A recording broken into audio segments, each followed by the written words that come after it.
wabarakatuh. Tribuners, senang sekali rasanya dalam program Tribun Bisnis Forum hadir setiap hari Kamis, ya, setiap pukul 4 sore sampai pukul 5 sore. Dan tentunya saya ingin mengucapkan selamat tahun baru buat kalian semuanya, buat Tribuners di rumah ya. Mungkin saat ini masih tetap di rumah saja karena juga kita ketahui bersama bahwasannya pandemi COVID-19 ini juga sekarang semakin masih tinggi ya. Kita lihat di media-media juga masih banyak sekali ya angkanya naik-naik terus. Dan tentunya hal itu tidak mengurangi semangat kita, optimis kita di tahun baru ini ya, di tahun 2021. Karena tentunya kalau kita juga ikut pesimis, nah bagaimana bisa melakukan hal-hal yang positif. Maka dari itu tentunya meskipun situasi akan gelombang kedua gitu ya, tingkat pandemi COVID yang mungkin semakin tinggi tetapi tidak mengurangi semangat kita lah. Dan kebetulan juga pada sore hari ini tentunya telah hadir dua narasumber saya yang luar biasa. Kita akan ngobrol, kita akan sharing ya, karena kebetulan juga narasumber yang hadir pada kesempatan hari ini adalah dari industri kreatif yang tentunya sangat merasakan dampak dari adanya pandemi COVID-19 ini. Karena kenapa? Seiring dengan kebijakan pemerintah yang adanya PSBB, sehingga memang tidak ada event, tidak ada kegiatan-kegiatan yang dimana itu menjadi sumber penghasilan dari industri kreatif. Baik, saya akan menyapa dulu kedua narasumber yang tentunya sudah bersedia hadir pada sore hari ini. Karena masih pandemi juga, tentunya saya ada di studio dan kedua narasumber saya juga ada di rumah atau mungkin ada di kantornya masing-masing. Saya sapa mereka langsung. Yang pertama, Ketua Umum Live Celebes. Ini selaku Asosiasi Pengusaha dan Pelaku Event ya di Kota Makassar, Bapak Husain Muslimin. Atau lebih akrab disapa Kak Uceng sepertinya. Selamat sore, Assalamualaikum warahmatullahi wabarakatuh, Kak Uceng. Waalaikumsalam warahmatullahi wabarakatuh, Kakak Uma. Iya. Pagi pagi. Alhamdulillah. Baik, yang kedua ada Bendahara Umum Live Celebes, ada Kak Sofyan Setiawan atau lebih akrab disapa Kak Wawan. Bagaimana kabar, Pak? Alhamdulillah sehat. Alhamdulillah sehat tapi kayaknya kurang semangat. Ya mungkin karena situasi sekarang ya kita memang kayak agak-agak sudah bosan sepertinya dengan situasi ini, tapi sampai sekarang juga bagaimana sama-sama tetap harus optimis pastinya biar bisa tetap kreatif, berinovasi untuk survive. Baik, Tribuners, kita tahu bersama ya, sejak Maret sampai sekarang kita sudah Maret 2020, sekarang sudah memasuki Januari 2021. Artinya sisa 2 bulan lagi akan merayakan anniversary yang pertama juga nih ternyata untuk COVID-19 khususnya di Kota Makassar ya, dan sudah hampir 1 tahun industri kreatif benar-benar bukan merangkak lagi, ibaratnya sudah sudah terbaring lah, pokoknya sudah terbaring, tidak ada gelaran event apa-apa ya. Dan ini tentunya juga berdampak banyak sekali karena mereka ternyata hanya bukan dari para IO, tapi kan mereka juga punya para pekerja-pekerja yang juga ikut terjun di situ. Jadi banyaklah yang merasakan dampaknya. Dan kebetulan juga tema kita pada sore hari ini adalah dampak regulasi pandemi, industri kreatif makin terjepit ya. Baik. Nah, mungkin kita langsung saja sharing-sharingnya. Ini sebenarnya kayak sharing-sharing saja, tidak formal, kayak santai-santai kita ngobrol-ngobrol. Oke. Sekaligus saya ingin mendengarkan langsung dari kedua narasumber saya karena mereka emang ini yang paling merasakan dan paling tahu lah ya. Dan ini juga kita bicara terkait regulasi pandemi. Baru-baru ini juga kan ada edaran dari PJ Wali Kota Makassar ya, yang memang sejak awal kayak kemarin dari awal Natal sampai tahun baru kemudian akan ada PSBB lagi. Nah, itu tentunya kan industri kreatif benar-benar tidak bisa melakukan apa-apa. Nah, mungkin dari Kak Uceng dulu nih, bagaimana pandangannya terkait dengan adanya regulasi baru yang kemudian dikeluarkan oleh pemerintah Kota Makassar dan apa yang akan dilakukan? Silahkan Kak Uceng. Oke, bismillahirrahmanirrahim. Suaranya jelas ya? Iya, jelas. Oke. Bismillahirrahmanirrahim. Assalamualaikum warahmatullahi wabarakatuh. Selamat sore, Mbak Uma, Kak Wawan, dan Tribuners yang sedang menyaksikan talk show kita sore ini. Memang angka Tribun Timur hari ini, kalau ditanya terjepit, ya benar. Kondisinya memang sangat terjepit, bahkan terjepitnya ini udah masuk bulan ke-11 ya. Kalau tadi kata Kak Uma ini sudah mau happy birthday ya. Kan dulu memang waktu awal-awal pandemi kita sudah memprediksi inilah di teman-teman industri kreatif kita sudah memprediksi. Jadi ada sampai tagline-nya kita itu industri event, industri I.O. adalah industri yang akan terkena dampak pertama dari pembatasan-pembatasan dalam pandemi ini terkait kembali normal setelah pandemi selesai. Karena memang bisnis yang kami jalankan ataupun industri yang kami jalankan adalah memang industri yang boleh dibilang memang kita kerjanya mengumpulkan massa, bikin crowd. Jadi memang itu kami sadari kondisi itu. Tetapi memang awal-awal pandemi, ya sebenarnya kan ini diskusi kita yang ketiga ya kalau nggak salah sama Tribun Timur terkait saking banyaknya kebijakan-kebijakan dari pemerintah, baik pemerintah pusat maupun dari pemerintah kota, pemerintah provinsi untuk penanganan dan pelaksanaan kegiatan bagi industri kreatif, mulai dari Permenkes 382 oleh Pak Menteri itu sudah keluar terbit terkait protokol kesehatan, kemudian per bulan September, Oktober, kemudian ada beberapa lagi perwali, terakhir di awal tahun ini kemudian ada edaran-edaran lagi. Poinnya memang benar, sekali lagi benar apa yang disampaikan Tribun Timur, kondisi kami sangat terjepit dengan kondisi itu. Tapi sekali lagi kami sudah sepakat juga di industri bahwa apa yang dilakukan oleh pemerintah hari ini adalah yang terbaik buat kita semua.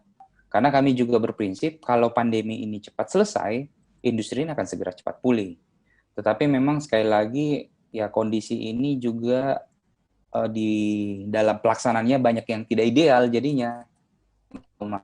Banyak yang tidak ideal karena ada beberapa dalam aturan itu ya satu poinnya kami tidak ada komunikasi dengan pengambil kebijakan. Kebijakan itu diambil dan bagaimana memberikan informasi ini ke teman-teman.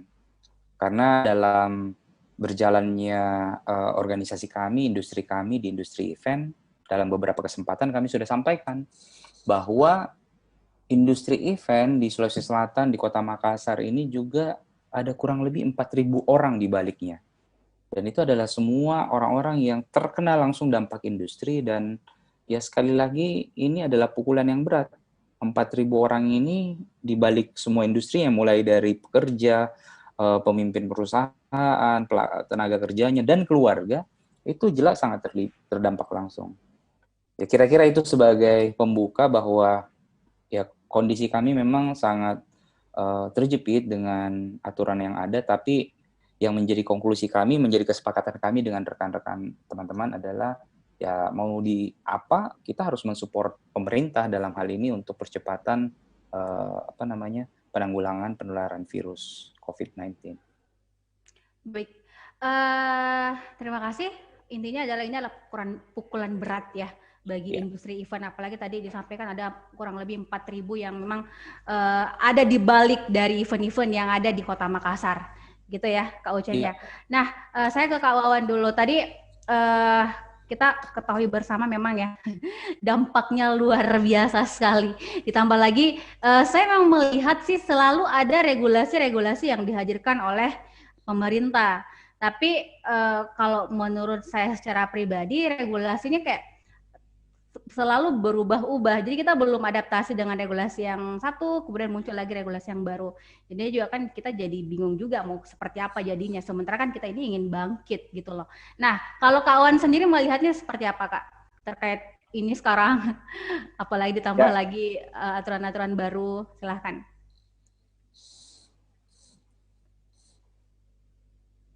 Ya, bismillahirrahmanirrahim. Assalamualaikum warahmatullahi wabarakatuh. Terima kasih Mbak Uma. Ada Om Uceng juga yang hari ini kita dari Live Syllabus di kesempatan untuk bisa banyak bicara tentang industri kreatif. Sebelumnya saya mohon maaf kalau sinyal saya mungkin kurang bagus. Tapi kalau melihat apa yang terjadi sekarang ini, saya tinggal menambahkan apa yang disampaikan Om Uceng tadi. Jadi memang dengan regulasi yang sudah diterbitkan oleh pemerintah, terutama yang fokus kita adalah sekarang ini adalah surat edaran yang pertama, kemudian juga disusul dengan surat edaran yang kedua yang akan sampai tanggal 11 nanti. Memang hal yang pertama yang perlu dipahami bahwa kita baik secara perorangan maupun secara organisasi, kami ada di belakang pemerintah menyetujui bahwa perlu dilakukan penanganan khusus terhadap kondisi-kondisi terkait dengan pandemi. Itu perlu. Kenapa? Om Uceng, bahwa kalau kita masih tetap dengan tingkat penularan yang tinggi, otomatis secara industri kita tidak bisa bekerja, karena industri kami ini mengumpulkan orang, industri kami ini menyediakan hiburan bagi banyak orang, gitu ya, secara offline harus. Tapi dengan kondisi yang sekarang, akhirnya ya kalau mau dibilang tiarap, udah disuruh tidur aja, bukan cuma sekedar tiarap aja, disuruh tidur aja dulu, gitu. Dan kalau kita balik sedikit dengan kondisi surat edaran, sebenarnya kami bisa bilang bahwa masih banyak hal-hal yang sebenarnya masih bisa kita diskusikan. Yang kami maksud diskusikan itu bukan dalam mereka kemudian meniadakan atau menyetop atau kemudian mempengaruhi pemerintah bahwa tidak perlu ada surat edaran. Kami tahu bahwa pusat hiburan terutama di malam tahun baru, gitu ya, kami yakin bahwa itu pasti akan bisa menimbulkan masalah baru, terutama di kondisi pandemi pada saat ini. Tapi sekali lagi sebenarnya banyak hal di industri kami, penyelenggara event, bahkan teman-teman event ini sudah ada yang mulai saya nggak tahu bahasanya melebarkan sayap atau kemudian menjadi mencari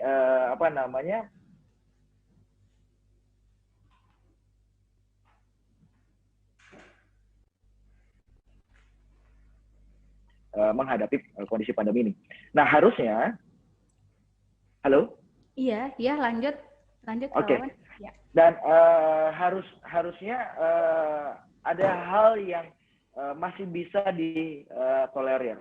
Saya di beberapa kesempatan saya sempat sampaikan bahwa kita ambil contoh. Kalau ini memang dianggap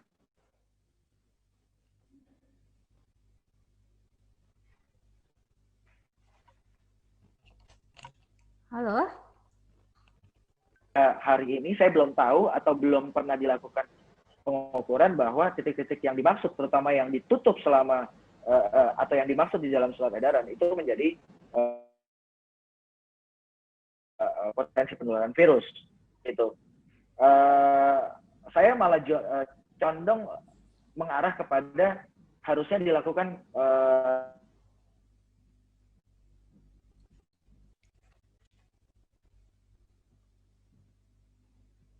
kurang stabil memang signalnya bawah. Di balik itu kita memang harus stop. Halo? Iya. Putus ya? Putus omongan. Putus ya? Iya, putus. Iya nih. Putus nyambung. Jadi regulasi. Putus nyambung. Jadi pada dasarnya secara kebijakan kami mendukung pemerintah, tapi di sisi lain ada beberapa kebijakan yang harus masih bisa mengajak kita untuk berdiskusi lah. Tidak harus semuanya dimatikan. Kalau ibarat kata nih, kalau cuma hanya telunjuk saja yang luka gitu ya, nggak usah sampai tangan leher pun digorok kita. Itu kira-kira seperti itu. Ya. Sementara itu yang pertama. Ya, betul. Saya sepakat sih. Maksudnya itu menarik sebenarnya kalau apa yang disampaikan, karena dampaknya kan benar-benar dirasakan gitu ya, di mana orang-orang yang bergelut di dunia industri kreatif benar-benar tidak bisa melakukan apa-apa sekarang karena memang tidak ada event atau apapun itu. Tetapi kemudian kan kita juga melihat sendiri bagaimana pemerintah dengan secara masif mengimbau bagaimana masyarakat, bagaimana misalnya di tempat-tempat umum gitu ya, di tempat-tempat umum, di hotel, di bandara, kemudian di intinya yang berpotensi ada kerumunan untuk tetap menerapkan protokol kesehatan yang ketat, minimal kayak misalnya pakai ada tempat cuci tangannya, kemudian ada cek suhu tubuhnya, ditambah lagi misalnya kayak harus memakai hand sanitizer dan sebagainya. Artinya kalau kita melihat di Kota Makassar kan rata-rata tempat yang biasanya ada gelaran-gelaran event kan sudah menerapkan prokes sesuai dengan standar ya. Kalau kita lihat bersama seperti itu, kemanapun sekarang begitu, sudah menerapkan protokol kesehatan yang sesuai dengan imbauan pemerintah. Tapi kemudian kita masih dilarang untuk menggelar event gitu ya. Teman-teman masih belum bisa melakukan apa-apa. Jadi kayak ibaratnya prokes itu untuk apa? Kalau saya sih memandangnya seperti itu. Prokes itu untuk apa? Kalau kita emang kayak ada aturan tetapi kita tetap dilarang ya. Tribuners juga pasti di rumah juga pasti melihatnya seperti itu. Banyak aturan tetapi kita tetap dilarang melakukan apa-apa. Kita tetap tertekan lah seperti itu. Nah, tadi menarik sebenarnya penyampaian keduanya. Intinya adalah sangat mensupport apa yang dilakukan oleh pemerintah, mensupport imbauan PJ Wali Kota Makassar pastinya, karena itu untuk mereda supaya untuk memutus ya, karena sekarang memang Corona lagi tinggi-tingginya di Kota Makassar. Nah, tapi saya ingin mendengarkan dampaknya deh. Sebenarnya sudah tergambarkan dampaknya pasti lebih ke pendapatannya nol. Tapi mungkin saya ingin mendengarkan langsung dari Kak Uceng dulu. Dampak yang paling dirasakan sekarang itu apa? Apakah tabungan terkuras atau seperti apa? Karena kita tetap hidup nih, sementara pendapatan tidak ada, pemasukan tidak ada. Silahkan Kak Uceng. Oke. Saya kira tajam lah ini yang Uma sampaikan. Tapi saya tergelitik sebenarnya sama yang statement closing-nya tadi Uma ya, bahwa ya kalau prokesnya ada, kenapa mesti eventnya tetap ditutup ya? Sebenarnya ini kita sudah suarakan dari kira-kira 4-5 bulan yang lalu, Mbak Uma. Jadi sama waktu Mbak Uma juga yang pandu tempo hari waktu kita diskusi dengan Pak Anggiat ya. Kan yang salah satu kena paling utama juga kan PHRI ya. PHRI, hotel, dan restoran itu paling kena juga dampaknya.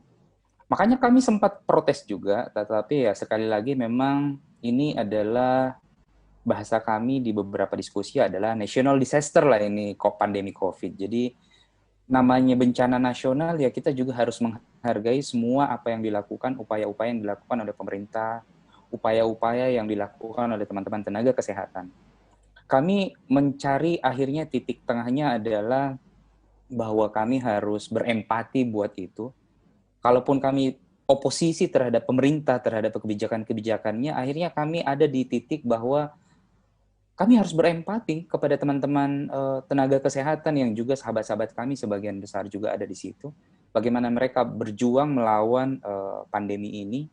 Kemudian ya boleh saya sampaikan juga kepada Tribuners juga ke Mbak Uma bahwa dalam 1 bulan terakhir terus terang kami juga berduka cita lah di teman-teman live Celebes karena ada 4-5 orang members kami, teman-teman anggota live itu yang terkena COVID-19 ini. Sehingga memang sekali lagi akhirnya kami berada di titik itu bahwa kami tidak boleh terlalu frontal terhadap kondisi ini karena sekali lagi kami harus berempati kepada semua tenaga kesehatan, kepada semua rekan-rekan yang sudah sedang menjalani hari ini, bahkan yang sudah selesai melawan pandemi, ya kami harus berempati untuk itu dan harus mendukung apa yang dilakukan oleh pemerintah.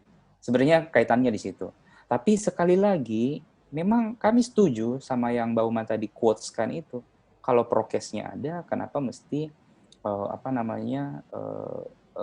pembatasan itu masih terjadi merajalela gitu. Dan bahkan boleh dibilang saya kasih to the point-nya saja bahwa kalau ini mau dibuat sedikit agak keras, ya memang apa yang dilakukan pemerintah pembatasannya memang tidak tidak merata.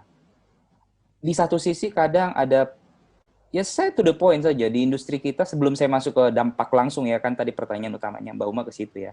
Ada angka sebentar saya sebutkan, tetapi sekali lagi sebenarnya per September, Oktober, November, dan Desember, Q4, itu kita sudah mulai ada sejak Perwali 5152 keluar itu sebenarnya sudah mulai ada kelonggaran terhadap industri event. Jadi sudah mulai itu, wedding, sudah mulai jalan, event-event pernikahan ya. Kemudian event-event pemerintah juga sudah mulai banyak yang jalan. BUMN sudah mulai ada juga yang jalan. Bahkan sampai ada yang mengumpulkan massa yang saya pikir juga jumlahnya cukup besar. Itu salah satu instansi pemerintah juga melaksanakan event-event tersebut dan alhamdulillah semua berjalan. Proses pilkada kemarin juga sebagian besar hampir dari 4 di Makassar ya, kontestan yang masuk di pilkada termasuk di 13 kota kabupaten lain di Sulawesi Selatan, itu ada beberapa teman-teman di industri kami yang juga terlibat di dalamnya. Sehingga terus terang itu juga sebenarnya cukup mendorong tuh itu barang. Jadi istilahnya roda ekonomi di teman-teman industri pekerja itu sudah mulai bergerak. Tapi sekali lagi kondisi itu akhirnya tidak ideal karena ada beberapa yang bisa, ada yang tidak, ada yang dilarang, ada yang di sweeping, ada yang tidak. Kira-kira gitu Mbak Uma. Jadi memang ya kami boleh sampaikan kan contoh yang paling simpel adalah di industri jasa event. Kalau di kami itu kan event itu saat ini yang di Perwali 5152 itu kan hanya tergambar 2 jenis kegiatan. Jenis kegiatan pertemuan dan jenis kegiatan pernikahan. Pertemuan kalau kita asumsikan di bahasa kami sebagai asosiasi itu adalah event, di mana di situ bisa untuk meeting, bisa untuk conference, bisa untuk talk show, itu pertemuan. Kalau yang satunya mengatur tentang pernikahan, jelas itu hubungannya dengan hotel, makan, minum dan sebagainya. Hotel pernikahan dilonggarkan, kemudian tapi eventnya itu tidak ada kejelasan. Jadi ada yang bisa pertemuan, tapi ada yang tidak. Karena faktanya di lapangan, teman-teman, ada yang menyelenggarakan event, akhirnya kena teguran di tengah jalan. Bahkan sempat sampai masuk kantor polisi untuk diproses. Tetapi akhirnya ya berujung damai. Tapi kan sekali lagi itu adalah, ya dalam industri kalau ada ketidakjelasan dalam kebijakan, jelas pelaku usahanya akan kesulitan. Itu kira-kira gambarannya. Makanya ya yang menjadi protes utama kami dari asosiasi sebenarnya adalah ini melihatnya ke belakang sedikit ya, 2-3 bulan ke belakang Mbak Uma ya. Kalau yang dengan edaran hari ini ya kami juga sudah sepakat bahwa edaran yang terjadi hari ini adalah itu berbanding lurus dengan grafik penyebaran virus corona, data pemerintah yang memang menunjukkan kenaikan. Ya kami juga dalam posisi ini ya tadi seperti disampaikan Om Wawan, kita setuju bahwa itu dilakukan pengetatan seperti itu. Tapi kita mundur 2-3 bulan yang lalu memang kondisinya sangat tidak ideal. Ya akhirnya terus terang kami open saja di beberapa industri, di beberapa teman-teman juga itu informasinya masuk. Ada yang bilang, Pak Ketua kenapa event ini bisa jalan, event kami tidak bisa jalan. Pak Ketua teman-teman yang ini eventnya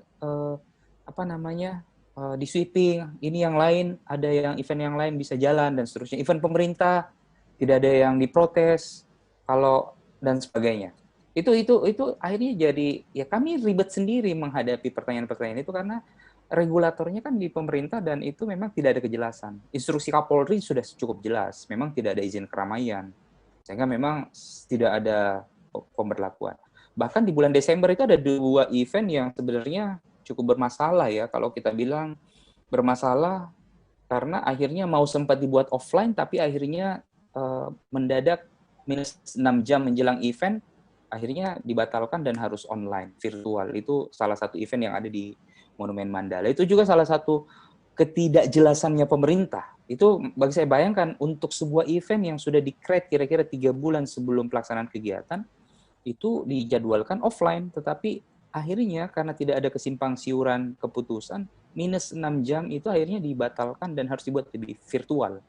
Itu kira-kira dampak dari ya memang tidak adanya ketegasan dari regulator. Itu sebagai sambungan dari apa yang Mbak Uma tadi sampaikan. Kalau bicara angka, memang to the point, kita di sejak bulan Maret sampai, saya ambil datanya saja gini Mbak Uma. Kalau 2019, kita itu ada 400 sampai 500 miliar transaksi omset dari industri event.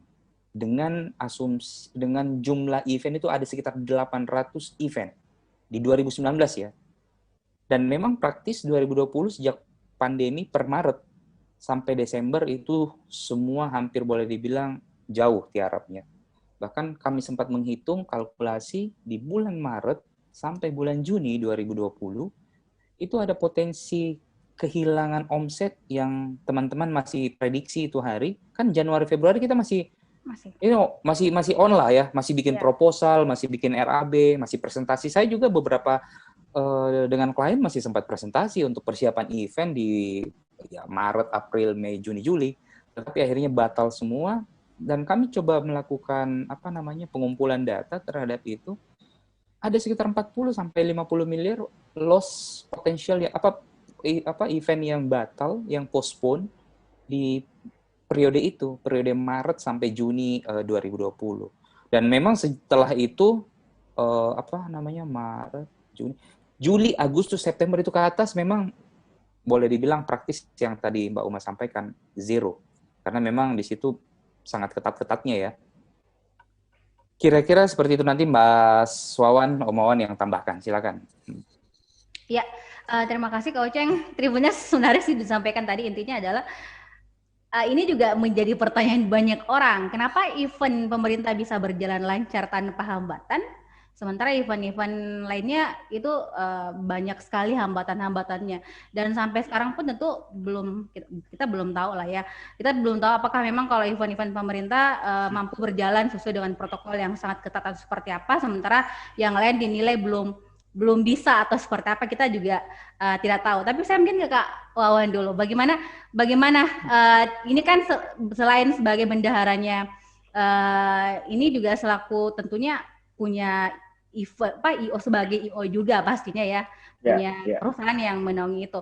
Dampak yang paling dirasakan seperti apa dan bagaimana kira-kira arah ke depannya jika sampai misalnya akhir tahun, atau jangan sampai akhir tahun lah, sampai triwulan pertama aja ini belum ada event yang dilaksanakan, kira-kira dampaknya akan seperti apa? Karena kalau yang kemarin berlalu kan sudah lah, kita sudah menutup 2020, coba di tahun baru 2021 ini. Ya, sebenarnya kalau saya bilang sih, kalau untuk kondisi sekarang kita itu tadi pernyataan kami sekarang ini sudah pasti, kalau bilang hitung-hitungan di atas kertas itu sudah collapse.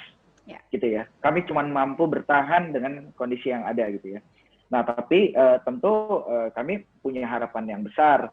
Kenapa? Karena sebenarnya baik itu dari sisi penyelenggaraan event ataupun kita bicara tentang industri-industri kreatif lain yang sebenarnya sudah memiliki protokol kesehatan yang jelas, bagaimana kita menyelenggarakan kegiatan hal-hal yang bersifat kreativitas itu dalam kondisi pandemi.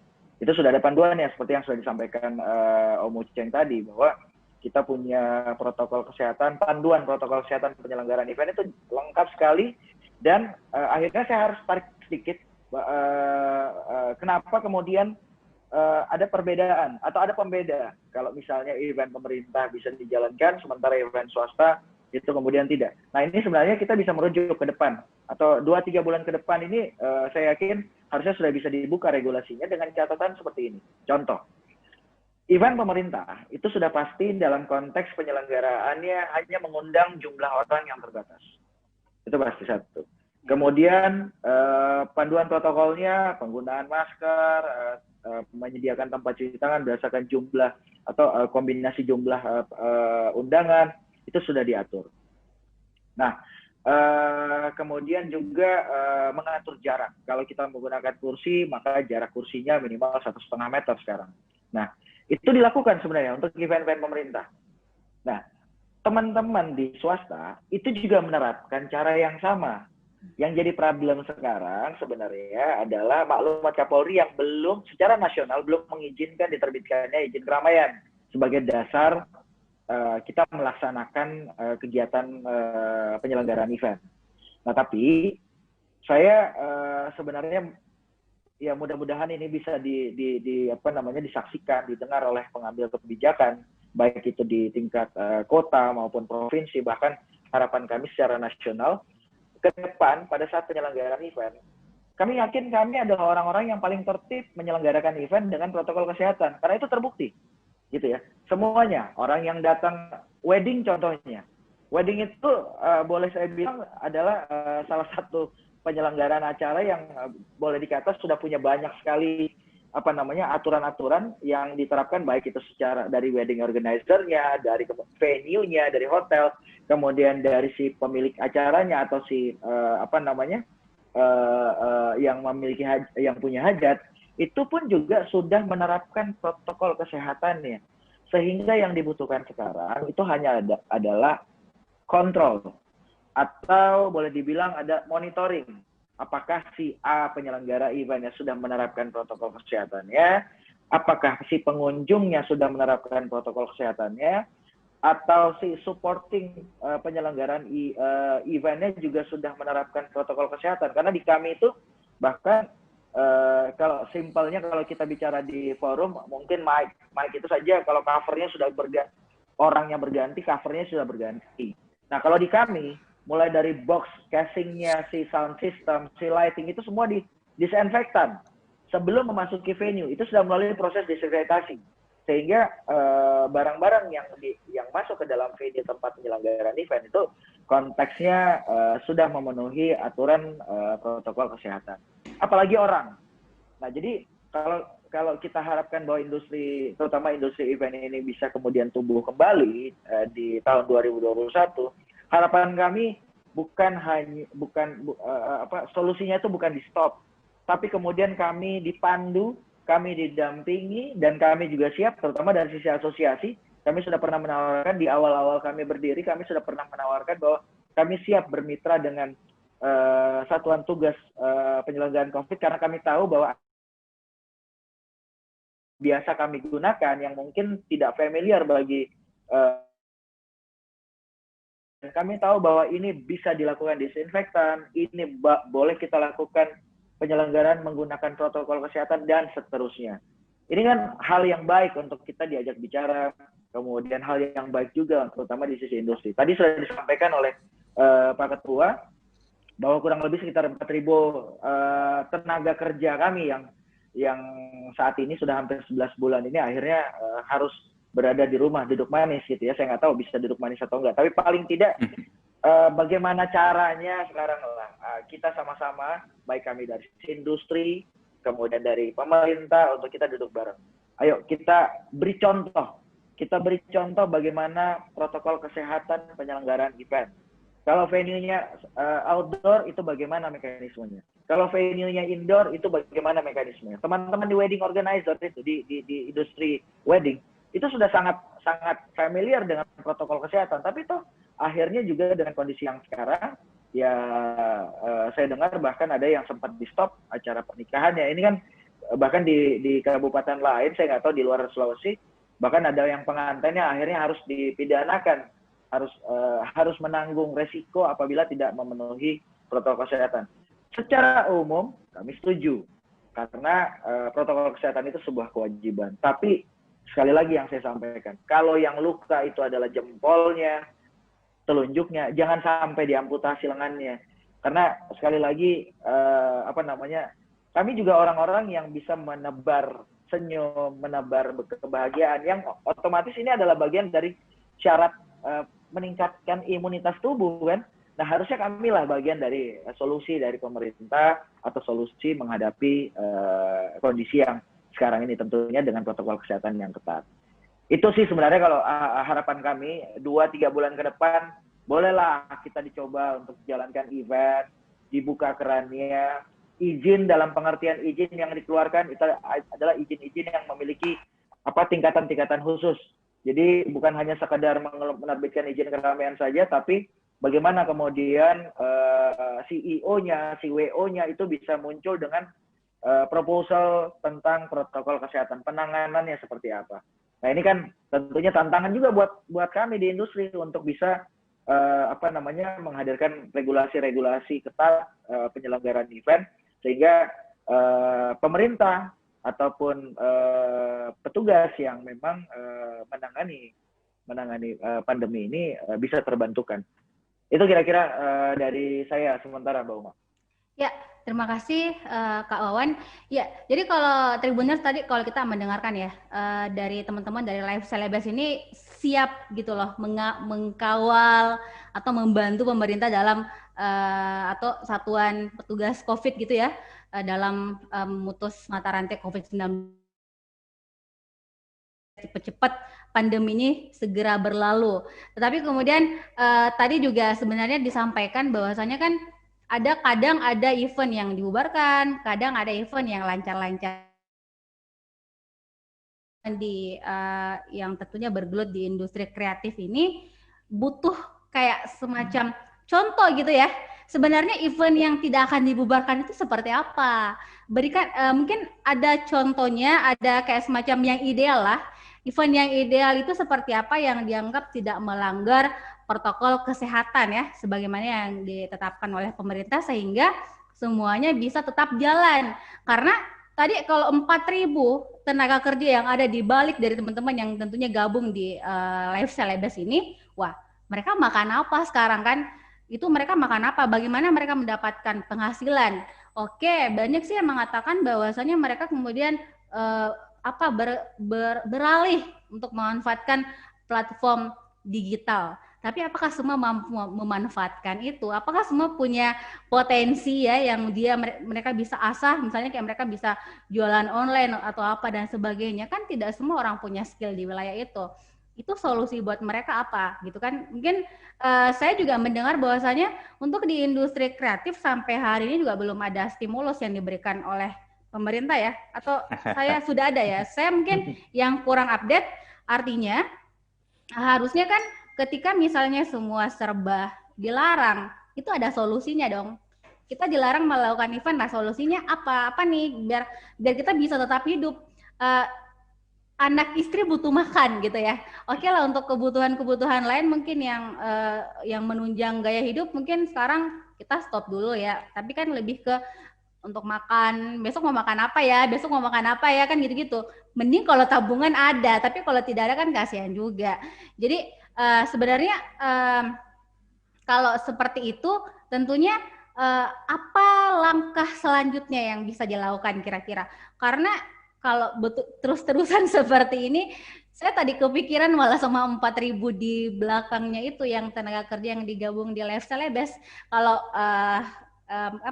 Om Wawan atau Om Uceng, ya pasti punya tabungan lah ya. Atau mungkin ada bisnisnya yang lain yang mungkin juga bisa membantu keuangan di rumah. Tapi mereka yang selama ini ibaratnya kayak menyerahkan hidupnya Cela, yang berharap dari event-event tadi bagaimana nasibnya? Atau dari Kak Uceng, ada solusi dari asosiasi mungkin seperti apa? Ini pertanyaan pamungkas lah saya kira ya. Jadi karena udah 2 kali ditanya apakah tabungan terkuras, ya jelas. Saya jawab aja langsung. Memang terkuras habis lah, Mbak Uma. Jadi praktis kita juga di kantor karena tenaga kerja kita, sekali lagi kan yang saya sampaikan tadi, saya pun di kantor memang akhirnya kita WFH. Selain WFH, work from home juga memang beberapa insentif-insentif itu kita hanya lakukan dalam bentuk insentif saja, tidak lagi dalam bentuk gaji bulanan, karena memang ada penyesuaian untuk kita survive. Maksudnya kita harus survive ini kan maunya hidupnya lebih panjang, makanya kita hilangkan yang pokok dulu, tetapi yang dasar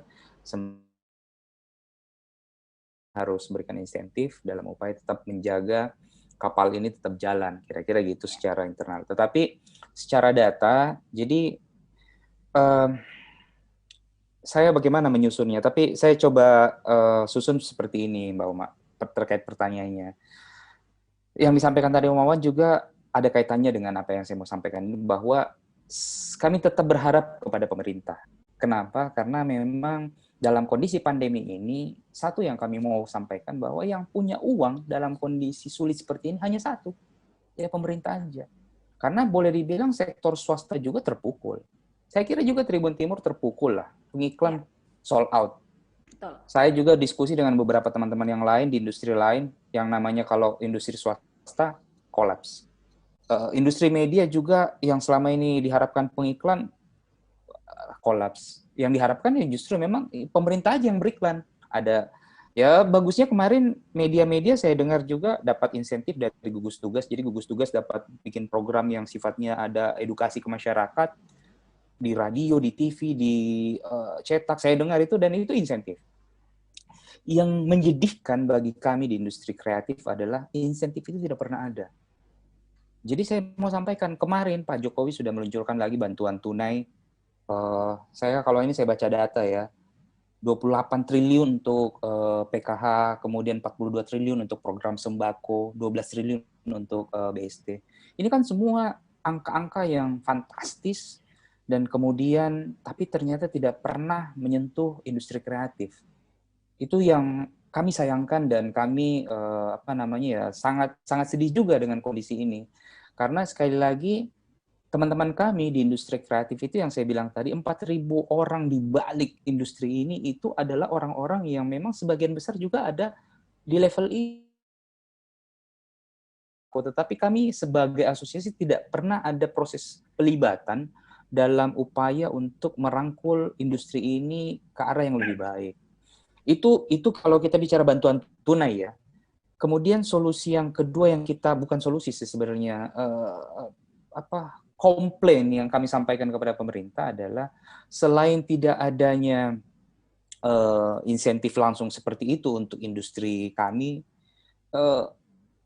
event pun itu juga beberapa dibatalkan hanya gara-gara ya saya tidak tahu gara-garanya ya, tapi eventnya dibatalkan. Jadi contoh gini Mbak Uma, ini saya kasih contoh. Akhir 2020 Desember, sebenarnya ada anggaran dari Kementerian Pariwisata untuk program industri kreatif itu 42 miliar. Tapi memang dalam berjalannya adalah anggaran itu hanya bisa dijalankan untuk tahap awal adalah untuk HoReCa, hotel, restoran, dan kafe dalam tujuannya pengaplikasian CHSE, Cleaning, Health, Safety, and Environment, kalau nggak salah untuk sertifikasi itu. Di beberapa industri, di beberapa teman-teman I.O. itu menjadi bagian dari pelaksanaan event itu. Jadi istilahnya ada uang yang berputar di situ karena bisa melaksanakan event. Kemudian per Oktober juga kemarin dari teman-teman asosiasi di Jakarta, ada Backstagers, ada Evendo, juga terjadi penggelontoran uang di situ untuk pelaksanaan webinar-webinar dalam rangka memberi insentif sebenarnya industri kreatif juga. Tetapi ingat Mbak Uma, satu catatannya itu hanya terjadi satu kali di bulan Oktober. Padahal pandemi kan sejak Maret. Itu hanya Oktober yang sampai di Makassar ya. Kemudian di Sulawesi Selatan termasuk bahkan di Indonesia Timur ya kalau kita bilang. Di Live Celebes ini kan cakupan kita Indonesia Timur. Teman-teman erat komunikasi kita dengan teman-teman di Gorontalo, Manado, Kendari dan seterusnya. Memang itu cuma sampai di situ. Di Oktober saja. Kemudian ada program lagi untuk dari Kementerian Pariwisata ternyata tidak jalan. CHSE itu hanya terjadi hanya untuk hotel dan restoran, tetapi industri event tidak ada. Nah, ini yang kami bisa sampaikan, yang kaitannya dengan Om Wawan, apa yang tadi disampaikan, kita ada informasi yang jelas. Kami dari asosiasi siap untuk membantu mengawal itu. Bagaimana sebuah event yang jalan, mana yang tidak. Bahkan kami siap menjadi bagian dari proses assessment itu sebagai dari uang atau anggaran untuk industri-industri event itu tolong digelontorkan supaya itu terjadi juga di industri event. Karena banyak yang tertahan. Kalau saya sih ya kalau kita bisa main iri-irian ya dengan beberapa industri lain banyak insentifnya. saya to the point di teman-teman media itu lumayan, karena gugus tugas kemarin memang belanja iklannya untuk kampanye 3M itu luar biasa. Karena saya dapat informasi juga dari teman-teman agensi di Jakarta, anggaran untuk 3M itu luar biasa. Puluhan miliar bahkan ratusan miliar untuk placement iklannya saja. Tetapi justru di industri event itu distribusi anggarannya oleh pemerintah itu tidak ada. Secara aktual ini tidak ada. Kemarin pengumumannya presiden dengan anggaran-anggaran bantuan tunai itu industri pariwisata belum tersentuh. Saya nggak tahu, kita berharap besar sebenarnya dengan apa yang dilakukan Pak Menteri hari ini. Karena kami selalu bicara pariwisata karena garis komando kami adalah ke Kementerian Pariwisata ya paling utama, selain dengan Kementerian Perindustrian dan Perdagangan, tapi yang paling utama Kementerian Pariwisata sebagai induk dari industri event dan industri pariwisata. Karena kami punya direktorat event di Kementerian Pariwisata di bawah Pak Bang Sandi Uno ya. Ya kita berharap sekali ada ada pola-pola baru, karena kemarin kan programnya Pak Sandi Uno itu Gaspol terkait industri pariwisata. Ya kita berharap juga insentif-insentif itu jalan. Karena sekali lagi ini yang kami mau closing terhadap informasi ini adalah yang punya duit dalam kondisi pandemi ini cuma satu, pemerintah aja. Jadi kita berharap apa yang dilakukan Presiden Pak Jokowi untuk memberikan insentif itu, mohon supaya Dinas Pariwisata, Kementerian Pariwisata, Dinas Pemerintah Provinsi Sulawesi Selatan, pemerintah Kota Makassar memberikan perhatian untuk ini. Jadi selain kami bersedia untuk menjadi bagian dari proses asesmen protokol kesehatan itu, ya longgarkan juga anggaran untuk pelaksanaan event. Macam-macam eventnya. Tahun lalu saya juga dapat satu kerjaan itu pembagian sembako pun, itu Mbak Uma ya, pembagian sembako pun itu bisa dibuat menjadi sebuah event organizer. Karena kita harus melakukan pendataan, harus melakukan distribusi, harus melakukan suplai penyediaan barang. Itu salah satu bidang event yang kami sempat jalani, kami dapat satu pekerjaan tahun lalu terkait distribusi sembako seperti itu. Dan itu bisa di-IO-kan. Jadi maksud saya kondisi-kondisi ini ya memang sekali lagi kita hanya berharap sama pemerintah saja. Karena sektor swasta boleh dibilang sangat jatuh. Nanti Om Wawan tambahkan lah. Ya. Kira-kira seperti itu Mbak. Ya, terima kasih Om Uceng. Oke, saya ke Kak Owan. Itu hal yang negatif ya, bahwa kemudian hampir semua industri, terutama di industri kreatif itu melirik bahwa pemerintah sekarang yang lagi subur-suburnya program, tapi akhirnya kemudian itu dibatalkan karena satu dan lain hal yang kami juga tidak secara transparan mengetahui kondisi seperti itu gitu. Nah, sebenarnya harapan kami dengan kondisi yang sekarang, pemerintah tentunya dengan justru dua hal yang kami sudah diberi contoh oleh pusat, yang kemudian ini tidak ditangkap sebagai peluang oleh pemerintah daerah yang bisa istilahnya menumbuh kembangkan teman-teman terutama di industri seni pertunjukan. Hal yang pertama yang tadi di bulan Oktober itu adalah proses melakukan bukan sertifikasi tapi sebagai sharing kepada teman-teman di industri kreatif dalam hal bagaimana meningkatkan kualitas penyelenggaraan event. Ini dilakukan oleh Kementerian Pariwisata. Kemudian kami secara asosiasi dilibatkan untuk meng-hire atau mengajak teman-teman yang tadi dari 4.000 itu kita kalau tidak salah cuma sekitar 200 orang ya Om Uceng ya. 200 orang di Makassar yang bisa terlibat di acara. Nah, bisa dibayangkan bahwa kalau seandainya kesempatan ini diambil oleh pemerintah, sehingga yang dimaksud tadi bantuan yang langsung tetap tepat sasaran, itu sudah pasti diikuti oleh teman-teman yang memang ada di industri pertunjukan. Itu sudah pasti. Karena selain teman-teman di industri pertunjukan yang sekarang ini sementara lagi dirumahkan, itu kemudian bisa menambah wawasannya, menambah ilmunya tentang penyelenggaraan event. Ini bisa di-capture oleh pemerintah. Satu. Kemudian yang kedua, penyelenggaraan event yang berorientasi kepada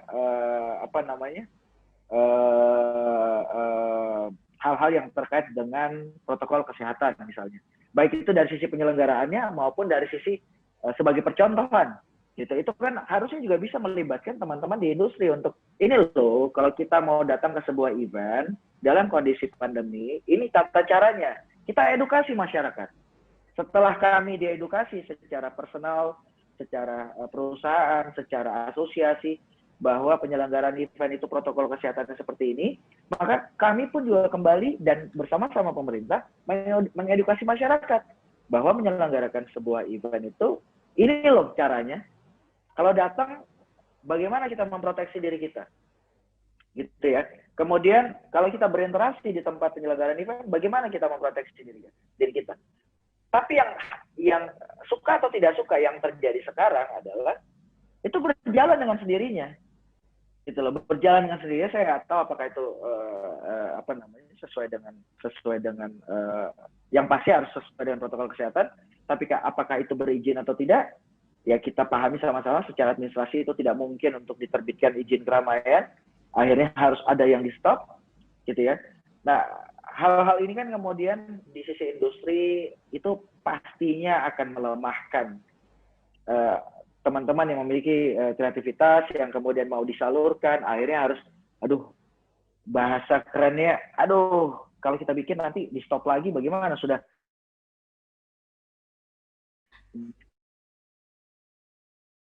investasi untuk bikin event tiba-tiba dipotong di tengah jalan, ruginya bukan rugi sekali, ruginya jadi rugi 2 kali. Gitu. Itu iya, jadi aktualisasinya sebenarnya yang kami harapkan. Bagaimana pemerintah bisa berdiri di tengah sebagai bapaknya kami, sebagai orang tuanya kami, memberikan ruang kepada kami, melatih diri di saat kami tidak bisa berbuat apa-apa, dan kemudian mengimplementasikan apa yang sudah dilatih kepada kami untuk bisa berbuat di tengah pandemi. Terutama di 2021 ini. 2021 ini sebenarnya ajang lah. Ya, kita tahu bahwa berbagai pendapat bahwa vaksin itu bukan menjadi sebuah solusi, kemudian menghentikan segala sesuatu tentang pandemi gitu ya. Tapi itu sebuah proses. Nah, sekarang ini apakah kemudian kita harus menunggu? Ada yang bilang 3 tahun vaksin, ada yang bilang cuma 15 bulan vaksin seluruh Indonesia. Saya nggak tahu kalau di Makassar bagaimana. Tapi paling tidak bahwa di tengah proses ini yang sudah dilakukan dalam konteks hal terkait dengan pandemi, bahwa industri itu mulai di stimulus. Kami bukan bicara uangnya, tapi kesempatannya dibuka. Kalau kesempatannya dibuka dengan aturan main yang jelas, kami yakin bahwa kami adalah orang yang paling taat. Karena kan memiliki event, memiliki IO itu sendiri, kita punya dasar hukum. Menyelenggarakan sebuah event juga harus ada dasar hukumnya. Sehingga pada saat event itu berlangsung pun, kita nggak akan mungkin bergeser atau tidak akan mungkin jauh daripada aturan yang sudah ditetapkan oleh pemerintah. Itu sudah pasti kuncinya kalau di kami. Nggak akan mungkin ada teman-teman IO bikin event, udahlah serampangan aja lah. Ada protokol, tidak ada protokol, udah jalan aja, yang penting bisa jalan. Nggak ada itu. Kami di kami ya, teman-teman dengan protokol kesehatan itu mutlak. Nah sekarang, ayolah pemerintah, ajaklah kami, libatkanlah kami untuk beberapa hal yang terkait dengan pekerjaan-pekerjaan, terutama tadi campaign tentang CHSE yang saya yakin di Makassar ini tidak muncul nih. Mungkin kita sepakat ya, bahwa di Makassar itu CHSE itu tidak muncul di Makassar. Ya kita nggak tahu ada di mana. Sangat disayangkan lah. CHSE-nya Makassar hilang. Hilang gitu. Padahal itu adalah campaign nasional. Ya, bahkan saya beberapa minggu, satu minggu yang lalu di hari-hari pertama kerja dari Pak Menparekraf, itu hal yang beliau sempat sampaikan bahwa destinasi itu harus siap. Kalau bicara destinasi berarti kita yang supporting destinasi itu juga harus siap. Kan bukan cuma bicara menyediakan destinasi wisata alamnya saja, bukan venue-nya saja, tapi bagaimana kita treatment orangnya. Memang di situ ada asita, tapi kita tahu bahwa kalau cuma sekadar menunjukkan tempatnya, cuma datang di sebuah spot tanpa ada hal-hal lain yang membantu atau menghidupkan destinasi tersebut, itu ranah kami nih. Nah itu saya yakin juga tidak akan harus hidup ada sinergi destinasi. Berarti. Ada sinergi. Wajib, sinergi itu harus hadir. Kami dari asosiasi lah, kemudian dari Asita sebagai penyelenggara tour and travel-nya, kemudian dari PHRI sebagai tempat baik itu venue maupun tempat menginap dari tamu-tamu yang datang ke Makassar, itu tetap kita harus duduk bareng gitu. Itu bagian dari sebuah kerja keroyokan pemerintah dan asosiasi atau dengan industri, bagaimana kemudian kita kembali menghidupkan industri-industri yang selama ini terpuruk. Dan harapan kami besar sekali. 2021 ini memang harapan kami besar, karena kalau bukan sekarang lagi, ya saya nggak tahu, saya akan jadi pengusaha syukur-syukur bisa jadi pengusaha gitu ya. Jangan-jangan malah justru kita, ya amit-amit lah, tidak ingin hal yang buruk bisa terjadi, tapi paling tidak harapan kami, induk semang kami, pemerintah dalam hal ini bisa melihat ini sebagai sebuah peluang untuk kembali menggerakkan industri kreatif di Kota Makassar. Begitu, Mbak Uma. Ya. Iya, terima kasih. Boleh saya tambahin sedikit lah, Mbak. Oh ya, boleh. Jadi silakan. Ya, tadi yang closing itu memang ini perlu selalu terus kami sampaikan, perlu kami terus campaign sinergi itu, karena selama ini industri pariwisata orang cuma melihat memang bicara hotelnya dan bicara perjalanannya saja. Jadi kalau kita bicara asosiasi kan selama ini yang sudah hadir kan sudah strong selama ini di industri adalah PHRI, hotel dan restoran, dan Asita untuk travelingnya. Cuman kadang memang orang akhirnya tidak sadar bahwa industri event itu adalah sebagai industri bagian dari pariwisata, itu juga harus selalu diperhatikan. Saya kasih ambil contoh aja, bagaimana sebuah destinasi yang sudah sangat kuat seperti Singapura, itu akhirnya mengambil satu event Formula One Night Race guna mendorong upaya pariwisatanya. Bagaimana pemerintah hari ini, kemarin itu kan kami memantau juga apa yang dilakukan oleh Pak Menteri. Pak Sandiono akhirnya ketemu lagi kan sama Pak Menpora terkait ada rencana untuk menyelenggarakan Piala Dunia yang 2023 itu untuk U21 ya. U21 Piala Dunia World Cup U21 itu karena ada memang kaitannya di situ. Jadi sekali lagi yang saya mau bilang, event adalah bagian yang tidak bisa hilang dari industri pariwisata. Makassar kalau F8-nya hilang, ya ini saya kasih contoh aja, itu terjadi penurunan jumlah wisatawan domestik. Itu datanya ini omongan lebih tahu lagi. Tapi saya mau sampaikan, karena kalau F8 itu berbanding lurus loh. Kalau F8 terlaksana dengan sempurna ya, itu mungkin 2018 sebelumnya ya, itu peningkatan okupansi rate-nya hotel dan travel itu naik. Tapi karena apa? Bukan karena hotelnya bagus loh, bukan karena travelnya bagus loh, tapi karena ada eventnya. Jadi maksud saya ini adalah satu sinergi yang harus selalu kami terus sampaikan. Bahwa industri event itu adalah industri yang tidak bisa terpisah dari pariwisata. Jadi yang saya bilang tadi contoh Singapura itu jauh-jauh amat lah. Tapi yang mau paling aktual ini, belum lagi nanti Mandalika, MotoGP, orang siapa yang tahu mau ke Mandalika? Ada apa di Mandalika? Tapi karena taunya ada MotoGP, wah, orang mau ke Mandalika. Ya, maksud saya ini yang kami juga berharap sinergi ini terus. Karena industri event itu adalah bagian yang tidak terpisahkan dari industri pariwisata ya. Makanya itu saya bilang tadi waktu sebelumnya, makanya Kementerian Pariwisata di bawah menteri sebelum satu direktorat khusus yang membidangi untuk industri event. Karena memang ini dianggap orang baru tersadarkan bahwa industri pariwisata itu tidak bisa lepas dari saya tambahkan lagi satu contoh yang paling mungkin Jember. Orang tidak pernah kenal Jember sebelumnya secara utuh ya sebagai destinasi pariwisata. Tapi akhirnya terkenal gara-gara apa, Mbak Uma? Gara-gara ada Jember Festival. Itu kira-kira yang saya maksud bahwa event itu adalah bagian yang tidak terpisahkan dari industri pariwisata dan ini harus selalu kami dorong. Kami juga mau mempertegas ini ke pemerintah bahwa di balik industri pariwisata, sekali lagi ini saya cuma bolak-balik, ada teman-teman industri event yang belum tersentuh oleh kebijakan-kebijakan regulasi maupun yang kasar-kasarnya insentif terhadap industri pariwisata itu belum tersentuh di industri event. Kira-kira itu saya penambahan saja yang Kita kaitannya belum dengan sinergi tersentuh. tadi ya. Iya. Kita belum tersentuh. Pemerintah belum tersentil. Itu kira-kira yang ngomongnya. Makanya harus makanya terima diupayakan kasih nih, terima kasih nih Tribun Timur mau kasih ruang kita untuk menyentil. menyentil gitu ya. Karena sebenarnya itu tadi saya berpikirnya mungkin semua sektor sudah mendapatkan stimulan lah dari pemerintah. Karena kan memang semua ibaratnya kecuali retail mungkin ya, mereka kita butuh makan apa, kita harus belanja juga ke pasar apa dan sebagainya. Mbak Uma, sebenarnya kalau ini saya tambahkan lagi sedikit ya. Bisa dibayangkan waktu pemerintah Kota Makassar menyelenggarakan Hari Kebudayaan ya. Ini kalau tadi Om Uceng angkat dari sisi kepariwisataan. Nah, ini saya coba angkat dari sisi ekonomi bisnis ya. Walaupun penyelenggaraan Hari Kebudayaan Kota Makassar itu hanya diselenggarakan 1 hari saja. Tapi rangkaiannya memang ada, hanya saya bicara yang tanggal 1 Aprilnya saja.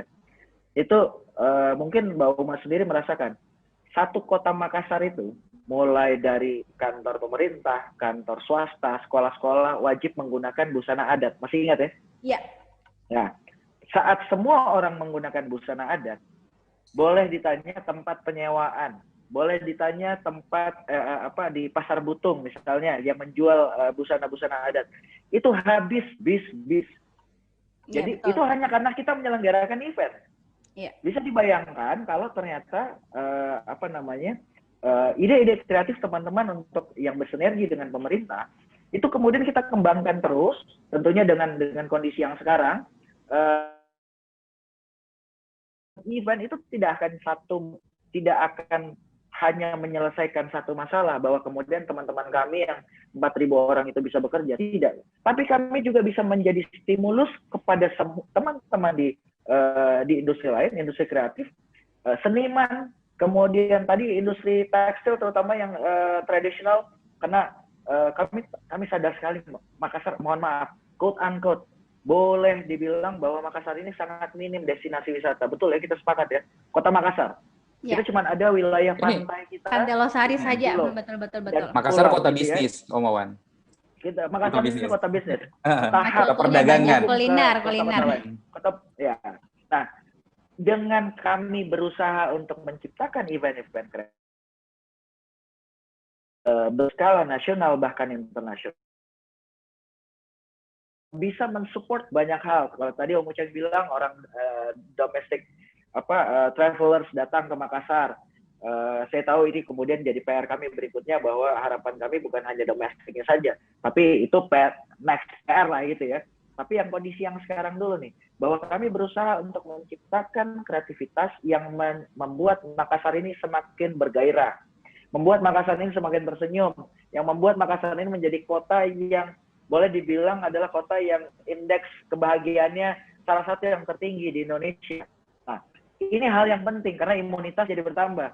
Mbak Uma pasti lebih senang kalau banyak event kan, karena tidak hanya ada di studio pastinya, pasti akan ada banyak liputan di luar. Betul. Inilah kira-kira gambarannya kalau tidak kaku jadinya, ada hiburan sih. Ya, betul. Jadi industri ini harus memang sinergi.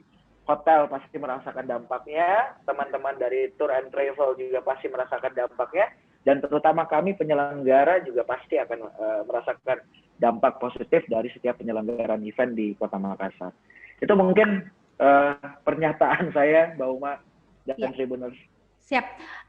Tribuners, pada intinya adalah kalau tadi disampaikan ya, industri kreatif khususnya di IO ini ternyata bukan hanya mereka yang hanya bisa menyelenggarakan event yang tentunya untuk hiburan, entertain dan sebagainya, tapi ternyata juga bisa dilibatkan dalam kegiatan apapun ya, termasuk tadi kayak program pemerintah, program CSR oleh pemerintah, BUMN mungkin yang membagikan sembako atau apa, mereka pun juga bisa dilibatkan gitu loh, bukan hanya untuk, jangan sampai juga pikirannya mereka ketika bicara soal IO ada kaitannya dengan undang artis, harus ada panggung atau apa dan sebagainya, tapi kalau tadi disampaikan sama Om Wawan dan juga Om Uceng ternyata tidak seperti itu juga, bahwasanya kegiatan apapun ya yang mungkin bisa mereka handle ya itu juga bisa dilakukan. Artinya dalam situasi sekarang kan mungkin event yang besar tidak ada, tapi kan yang pembagian sembako kan tetap ada, kemudian event-event yang sifatnya sosial kan tetap ada. Nah, mereka juga bisa terlibat di situ gitu ya. Dan sebenarnya juga pada intinya ini kan juga sekarang sudah pukul 5 lewat ya. Kita akan akhiri dan mungkin akan disambung nanti semoga ada episode keempat, kelima lagi lah selanjutnya ya. Ya. Pokoknya bagaimana kita bisa sinergi juga. Bagaimana kita bisa sinergi juga untuk menyentil pemerintah bahwa supaya industri kreatif juga dilirik lah ya. Mereka juga diberikan stimulus bukan dalam bentuk uang tunai atau apa, tapi dalam hal tadi kayak pelonggaran dan sebagainya. Terus juga tadi saya menangkap juga bahwasanya ketika misalnya dilarang menggelar event karena dianggap berpotensi melanggar protokol kesehatan, paling tidak juga harus ada gambaran yang ideal itu seperti apa biar mereka juga bisa melakukan, biar ada standar gitu loh yang bisa dilakukan. Dan kalau saya sih melihatnya Om Uceng dan juga Om Wawan, sebenarnya pemerintah ini harus membuat regulasi yang benar-benar paten yang juga melibatkan semua pihak, semua sektor, entah itu dari industri kreatif, semuanya lah. Karena kita tentunya kan berharap tidak ingin berlama-lama pada situasi ini ya. Kita ingin berharap di setelah mungkin ada vaksin, mungkin jadi harapan baru juga, meskipun jadi pro kontra juga. Benar-benar kita bisa kondisi akan membaik dan sudah ada regulasi yang sudah siap dengan itu. Kan kadangkala regulasi baru ada ketika sudah akan ada yang ingin dilakukan. Artinya kan kita juga sebagai pelaku juga bingung adaptasinya seperti apa, karena kan selalu tiba-tiba gitu ya. Jadi semoga juga dengan ini pemerintah ketika akan membuat sebuah regulasi itu melibatkan semua pihak, dan yang kedua jangan membuat regulasinya secara tiba-tiba, kaget juga kita harus langsung tiba-tiba harus adaptasi juga dan sebagainya, dan itu butuh proses yang panjang. Itu aja sih. Dan Tribuners di rumah juga pastinya saya pikir mungkin ada yang dari live Celebes ya, dari teman-teman yang gabung di live Celebes, dari IO yang tergabung di sini, dan mungkin 4.000 orang yang ada di belakangnya live Celebes tadi, tenaga-tenaga kerja juga mungkin ada yang nonton. Tentunya harapannya adalah bagaimana kita bisa sama-sama bangkit ya. Om Uceng, Om Wawan, kedepannya juga bisa banjir event biar semuanya bisa bergerak kembali, kayak penjual kaos, penjual topi misalnya, atau tadi baju kebaya juga dan sebagainya. Banyak sekali lah ya yang bisa membuat semuanya bangkit. Dan mungkin ada lagi yang mau disampaikan atau cukup Om Uceng, Om Wawan? Kami closing aja ya. Closing statement, ya, betul. Ya. Closing statementnya kami berharap ada 3 poin. Satu, pertama kita berharap kebijakan pemerintah dalam setiap pengambilan keputusan untuk upayanya terkait industri kami ya, karena kami bicara industri kami saja, itu mohon supaya selalu ada pelibatan dalam upaya pengambilan kebijakan itu, sehingga proses sosialisasinya juga bisa lebih kita bisa lebih persuasif ke teman-teman, karena kondisinya sekarang sudah memang sudah sudah sekarat lah Mbak Uma ya, sudah sekarat. Karena sudah sekarat begini ya, kita juga menyampaikan sesuatu ke teman-teman itu utamanya terkait keadaan regulasi pemerintah, kondisi bisnis, memang kita harus lebih persuasif. Yang kedua, yang tadi kami pertegas bahwa kami siap menjadi mitra pemerintah dalam upaya mengasesmen ataupun menjadi bagian dari gugus tugas untuk evaluasi monitoring terhadap pelaksanaan event dengan menyepakati aturan regulasi mana yang bisa sehingga teman-teman ini bisa tetap berkreasi. Karena kan selama ini itu yang simpang siur. Jadi kami berharap itu selalu pintunya dibuka dan kami diberi ruang untuk menjadi bagian dari itu untuk proses assessment. Karena kami juga pada prinsipnya sepakat bahwa kesehatan dan protokol kesehatan adalah yang nomor 1. Itu tetap jadi acuan. Poin yang kedua kita harapkan sebagai closing statement kami adalah kami berharap pemerintah juga, sekali lagi, kenapa pemerintah? Karena memang sekali lagi kami dari asosiasi industri saat ini hanya melihat pemerintah saja yang punya duit. Industri swasta praktis hampir semua tiarap. Jadi memang kita berharap semua stimulus yang terkait industri pariwisata itu juga melihat industri event secara utuh. Jangan dipisahkan, karena kami adalah bagian yang tidak terpisahkan dari industri pariwisata. Tadi sudah kami jabarkan beberapa contohnya. Itu poin kedua. Yang ketiga, kami berharap ini media Tribun Timur terus. Jadi kalau saya tadi ini Mbak Uma sudah berharap ada, kami meminta bahwa ini tetap continue komunikasi kita, karena Tribun Timur ini sudah silver button loh di belakangnya. Jadi saya pikir ini media yang tidak main-main ini Tribun. Makanya kami berdua sama Wawan ini, ya ini ruang yang sangat prestis bagi kami dari Live Syllabus untuk menyampaikan bahwa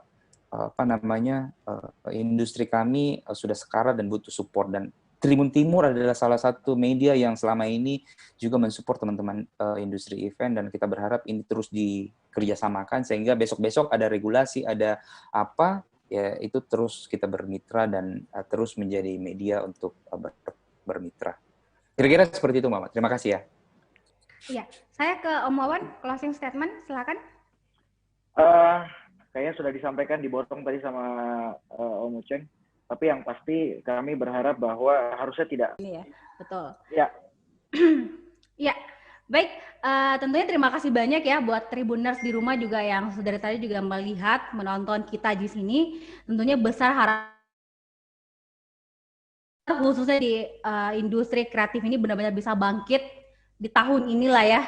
Semoga juga kita tentunya sudah sangat rindu dengan event-event, kita ingin refreshing, kita ingin hiburan-hiburan lagi. Dan tentunya semoga juga pemerintah dengan secepatnya mendapatkan solusi bagaimana kita bisa tetap menikmati gitu ya, bisa seru-seruan dengan tetap mematuhi protokol kesehatan. Paling tidak ada contoh lah ya bagaimana sebenarnya yang ideal ya, itu mungkin harapan kita semua. Dan semoga juga sinergitas yang terbangun juga semakin ditingkatkan lagi ke depannya. Dan kita sama-sama optimis 2021 tentunya akan menjadi tahun yang penuh dengan kita bisa bangkit dan kita bisa melewati tantangan ini bersama-sama juga pastinya. Dan saya Sukmawati Ibrahim tentunya mewakili redaksi Tribun Timur, manajemen Tribun Timur mengucapkan terima kasih banyak. Sekali lagi selamat tahun baru buat Om Uceng dan juga Om Wawan dan juga buat Tribuners di rumah. Sampai ketemu lagi di event atau mungkin di Tribun Business Forum edisi selanjutnya. Semoga kesehatan ya selalu menyertai kita semua. Dan, amin ya robbal alamin. Dan saya Sukmawati Ibrahim pamit. Wassalamualaikum warahmatullahi wabarakatuh.